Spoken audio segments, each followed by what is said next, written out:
முக்கிய செய்தியாக பார்த்து வருகிறோம். தமிழக சட்டப்பேரவை தேர்தல் நெருங்கும் இந்த நிலையில் திமுக, காங்கிரஸ், தாவேகா கட்சிகள் என இந்த 3 முக்கிய கட்சிகளும் இன்று ஆலோசனை எடுக்க உள்ளதாக தகவல் வெளியாகியுள்ளது. இதனிடையே முழு விவரங்களை வழங்குவதற்காக நம்முடன் செய்தியாளர் சிவகுமார் இணைந்திருக்கிறார். வணக்கம் சிவகுமார், கூடுதல் விவரங்களை பதிவு செய்யலாம். தமிழகத்தோட சட்டமன்ற தேர்தலானது இன்னும் ஓரிரு மாதங்கள்ல நடைபெற இருக்குது. அதாவது ஏப்ரல் மாத அளவுல தொடங்கப்பட்டு அதன் அடிப்படையில சட்டமன்ற தேர்தலானது நடைபெற இருக்குது. இந்த சட்டமன்ற தேர்தலில் பிரதான கட்சிகளாக விளங்கக்கூடிய அதிமுக, திமுக, அதே மாதிரி பாரதிய ஜனதா கட்சி, தமிழக வெற்றி கழகம், அதே மாதிரி காங்கிரஸ் உள்ளிட்ட கட்சிகள் களத்தில் நின்றுட்டு இருக்குது. இதற்கு சற்றும் குறைவில்லாம நாம் தமிழர் கட்சி தரப்புலையும் நின்றுட்டு இருக்கிறாங்க. இந்நிலையில இந்த கட்சிகளோட கூட்டமானது இன்னைக்கு நடைபெற இருக்குது. அதாவது திமுக தரப்புல என்ன சொல்லியிருக்காங்கன்னா, ஏற்கனவே மாவட்ட செயலாளர்கள், அதே மாதிரி பாத்தீங்கன்னா சட்டமன்ற உறுப்பினர்கள், பாராளுமன்ற உறுப்பினர்கள் போன்றோர் இன்று மாலை அண்ணா அறிவாலயத்துல நடைபெறக்கூடிய கூட்டத்துல கண்டிப்பா கலந்துக்கணும் அப்படின்னு சொல்லி அறிக்கை அனுப்பப்பட்டு அதன் அடிப்படையில இன்று அந்த கூட்டம் நடைபெற இருக்குது. இதே மாதிரி பாத்தீங்கன்னா காங்கிரஸ் தரப்புல சத்தியமூர்த்தி பவன்ல இன்னைக்கு அந்த கூட்டமானது நடைபெற இருக்குது. ஏற்கனவே திமுக மற்றும் காங்கிரசுக்கு இடையே இந்த கூட்டணி தொகுதி பங்கீடு குறித்த பிரச்சனைகள் பல ஆண்டுகள், பல மாதங்களாக போயிட்டு இருக்குது. எப்படின்னா கடந்த 30 முதல் 40 வருடங்களாக ஒவ்வொரு முறையும் திமுக மற்றும் காங்கிரஸ் ஆகிய கட்சிகள் இணைந்துதான் அந்த சட்டமன்ற தேர்தலாகட்டும், பாராளுமன்ற தேர்தலாகட்டும், தமிழகத்தில் நடைபெறக்கூடிய தேர்தலுக்கு அவங்க பண்ணிட்டு இருக்கிறோம். அதே மாதிரி டெல்லியில காங்கிரஸ் ஆட்சி அமைக்கும் பட்சத்துல தனக்கு வேண்டப்பட்ட பதவிகளை வாங்கி கொண்டு அதன் அடிப்படையில திமுக காங்கிரசுக்கு தொடர்ச்சியாக பாதுகாப்பு இதா இருக்கிறதும் பல ஆண்டுகளாக நடந்துட்டு இருக்குது. இந்நிலையில இந்த முறை நடைபெறக்கூடிய சட்டமன்ற தேர்தலில் என்ன சொல்லியிருக்காங்கன்னா, காங்கிரஸ்ல ஆட்சியிலும் பங்கு, அதிகாரத்திலும் பங்கு அப்படிங்கிற ஒரு கான்செப்டை கொண்டு வந்திருக்காங்க. எப்படின்னு பாத்தீங்கன்னா, கடந்த ஒரு 10 வருடங்களுக்கு முன்பு திமுக போதிய அளவுக்கு அந்த மெஜாரிட்டியோட இருக்காத பட்சத்திலையும் காங்கிரஸ் தன்னோட ஆதரவை கொடுத்து அதை 5 வருடம் கொண்டு போச்சு. அப்பவும் பாத்தீங்கன்னா எந்த ஒரு மந்திரி பதவியோ அல்லது ஒரு கேபினட் அமைச்சர் பதவிகளோ கொடுக்கப்படாத ஒரு சூழ்நிலையில தற்போது தன்னோட கட்சிகளுக்கு கேபினட் அமைச்சர் பதவிகள் கண்டிப்பா வேணும் அப்படிங்கறதுக்காக என்ன சொல்றாங்கன்னா, ஆட்சியிலும் பங்கு, அதிகாரத்திலும் பங்கு வேணும் அப்படின்னு சொல்றதோட இல்லாம இந்த புத்தாண்டு மற்றும் பொங்கல் நல்வாழ்த்துக்கள் உள்ளிட்டவைகள் மக்களுக்கு தெரிவிக்கும் வகையில மக்களுக்கு தெரிவிச்சதோட இல்லாம அவங்க என்ன சொன்னாங்கன்னா, காங்கிரஸ் குறிப்பிட்ட அளவு சதவீத வாக்குகள் வாங்கி இருக்குது. ஆனா அந்த வாக்குகள் மூலமா தான் திமுகவே ஆட்சி அமைச்சது அப்படின்னு மறைமுகமா குறிப்பிட்டதோட இல்லாம நாங்களும் பல ஆண்டுகளாக தொடர்ச்சியாக சப்போர்ட் மட்டும் தான் பண்ணிட்டு இருக்கோமே தவிர எங்களுக்கு ஒரு கேபினட் அமைச்சர் பதவிகளோ அல்லது ஒரு மந்திரி பதவியோ தர்றது இல்லை அப்படிங்கறத எங்களோட வருத்தமா இருக்குது. எனவே இதுல கூட்டணி அப்படிங்கிறப்ப எல்லாருக்குமே சகஜமா இருக்கணும் அப்படிங்கிற மாதிரி மறைமுகமா திமுகவை சாடினதோட இல்லாம அவங்க வாங்கின வாக்கு வங்கிகள், அதாவது அதிமுக தரப்புல என்ன வாக்கு வாங்கியிருக்காங்க, திமுக தரப்புல என்ன வாக்கு வங்கி வாங்கியிருக்காங்க, காங்கிரஸ் தரப்புல என்ன வாக்கு வாங்கியிருக்காங்க அப்படிங்கிற வாக்கு சதவீதத்தை வெளியிட்டு மேலும் பாத்தீங்கன்னா அந்த திமுக காங்கிரஸ் அந்த கூட்டணியிலேயே ஒரு பூசலை ஏற்படுத்துற ஒரு சூழ்நிலை உருவாச்சு. மேலும் பாத்தீங்கன்னா நாங்க காங்கிரஸ் தரப்புல பெறப்பட்ட ஓட்டுகளால தான் முறை திமுக ஆட்சேபிக்க முடிஞ்சது அப்படின்னு சொல்லி அவங்க தெரிவிச்சிருந்தாங்க.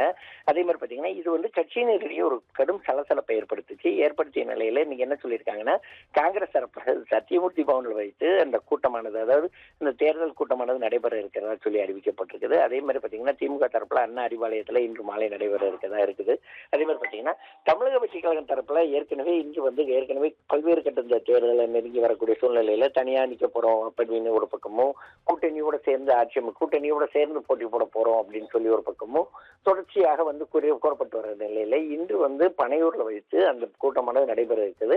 தமிழக வெற்றி கழக தலைவர் விஜய் கடந்த 4 தினங்களாக அந்த சிபிஐ என்கொயரி அது சம்பந்தமா போனதுனால இன்றைக்கு அது நடைபெறக்கூடிய கூட்டத்துல அவர் கலந்துக்கிறதுக்கு உண்டான எந்த விதமான ஒரு முகாந்திரமும் இல்லாத ஒரு சூழ்நிலையில அது கட்சியோட உயர்மட்ட அதிகாரிகள் கூட சேர்ந்து தற்போது அந்த கூட்டமானது நடைபெற இருக்குது.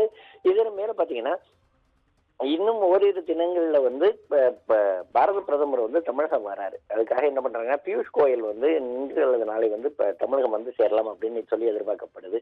ஏற்கனவே அதிமுக அதே மாதிரி பாஜக ஆகிய கட்சிகளோட கூட்டணி ஏற்கனவே நிறைவு செய்து, அதாவது ஏற்கனவே அது முடிவு செய்யப்பட்ட நிலையில தற்போது இந்த கூட்டமானது, அதாவது பாரதிய ஜனதா மற்றும் அதிமுக இடையில இருந்த கூட்டணி அப்படிங்கிறது ஓரளவு முடிவாகிற சூழ்நிலைக்கு வந்திருக்குது. ஏற்கனவே அதிமுக கூட்டணியில இருந்த பாட்டாளி மக்கள் கட்சிக்கு ஏற்கனவே சில தொகுதிகள் கொடுக்கப்பட்டு அதே மாதிரி ஒரு எம்பி தொகுதி கொடுக்கப்பட்டிருக்குது.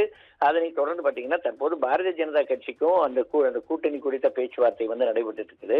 ஏற்கனவே பாரதிய ஜனதா கட்சியை பொறுத்த மட்டும் என்ன சொன்னாங்கன்னா, ஒருங்கிணைந்த அதிமுகவை கொண்டு வரணும். அதாவது ஜெயலலிதா இருக்கும்போது இருந்த சசிகலா, அதே மாதிரி ஓபிஎஸ், டிடிவி உள்ளிட்டோட ஒருங்கிணைத்து வந்தா அதிமுகவுக்கு வெற்றி சதவீதம் அதிகமாக இருக்கும் அப்படின்னு சொல்லி மேலிடத்துல ஏற்கனவே கடுமையான முறையில வந்து அவங்களுக்கு வந்து பலமுறை தெரிவித்த பிறகும் எடப்பாடி பழனிசாமி என்ன சொல்றாருன்னா, நான் வந்து எந்த சூழ்நிலையிலையும் அதிமுக விட்டுட்டு வெளியே போனவங்களுக்கு இந்த எங்க கட்சியில இந்த அதிமுகல அவங்களுக்கு இடம் இல்லைன்னு சொல்லி தெளிவா தெரிவிச்சிருக்கிற நிலையில பிரதமர் வர்றதுக்குள்ள இந்த கூட்டணியானது முடிவு செய்யப்படணும்.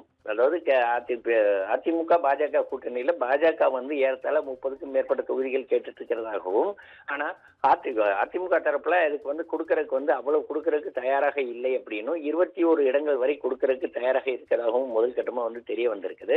இருப்பினும் இந்த கூட்டத்துல அதாவது நடைபெறக்கூடிய அந்த பிரதமர் வரக்கூடிய நாள்ல அதிமுக மற்றும் பாஜக ஆகிய கூட்டணிகள் வந்து முடிவு செய்யப்படும் அப்படிங்கிற ஒரு சூழ்நிலை தற்போது வந்து போயிட்டு இருக்குது.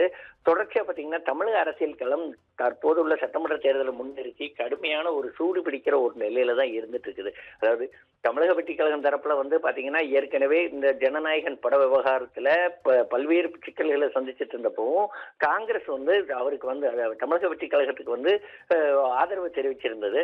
ஏற்கனவே இதை வைத்து ஒரு வதந்தியாக என்னன்னா தமிழக வெற்றி கழகம் வந்து காங்கிரஸ் கூட கூட்டணி அமைக்கும் அப்படிங்கிற மாதிரி ஒரு செய்தியும் கிளம்பிட்டு இருந்த நிலையில தற்போது தமிழக அரசியல் களம் மிக வேகமாக சூடு பிடிக்க துவங்கி இருக்குது. இந்நிலையில அதிமுக கூட உள்ள கூட்டணியில பாஜக அதே மாதிரி தமிழக வெற்றி கழகம் பண்ணிக்கணும், பாஜக அதே மாதிரி பாத்தீங்கன்னா பாட்டாளி மக்கள் கட்சி உள்ளிட்டவர்கள் நீடிக்கும் அப்படிங்கிற ஒரு நிலை வந்து தற்போது தொடர்ந்துட்டு இருக்குது. ஆனா திமுகவோட முக்கிய கூட்டணி கட்சியான காங்கிரஸ் வந்து இன்னும் இலைமறை காய்மறையாக இருப்பதோடு இல்லாம அவங்க வந்து திமுக கூட நாங்க கூட்டணி போகணுமா அப்படிங்கிற ஒரு மனசுலதான் இருக்கிறாங்க. அப்படிங்கிற ஒரு மைண்ட் செட்ல தான் இருந்துட்டு இருக்கிற ஒரு சூழ்நிலையில திமுக மற்றும் காங்கிரஸ் கூட்டணி அமையுமா, அதே மாதிரி தமிழக வெற்றி கழகம் வந்து யாரு கூட கூட்டணி அமைக்கும் அப்படிங்கிற முழு விவரம், அதாவது வரக்கூடிய சட்டமன்ற தேர்தலில் எந்தெந்த கட்சிகள் கூட்டணி அமைத்து போட்டியிடுறதுக்கு உண்டான வாய்ப்புகள் இருக்கு அப்படிங்கிறது வந்து விரைவில் தெரிய வரும். ஒருவேளை அதாவது தமிழக வெற்றி கழகம் வந்து பாரதிய ஜனதா கட்சி மற்றும் அதிமுக கூட்டணி கூட போகும் பட்சத்துல தமிழக அரசியல் களத்துல இது ஒரு புது வகையான ஒரு தாக்கத்தை கொண்டு வரும் அப்படின்னு சொல்லலாம். ஏன்னா தற்போதைய நிலவரப்படி பாத்தீங்கன்னா தமிழக வெற்றி கழகத்துக்கு ஏறத்தாழ 21% வாக்குகள் இருக்கிறதா பல்வேறு நாளிதழ்கள்ல வந்து தெரிவிக்கப்பட்டிருக்கிற நிலையில ஒரு பிரதான கட்சிகள் வந்து அந்த கட்சியோட கூட்டணி வைக்கும் பட்சத்துல அந்த கட்சிகளுக்கு வெற்றி சதவீதம் மிக அதிகமாக இருக்குங்கிறதுனால தமிழக அரசியல் களம் தற்போது மிகவும் சூடு பிடித்து காணப்படுகிறது. அபிஷேக், தகவல்களுக்கு நன்றி சிவகுமார்.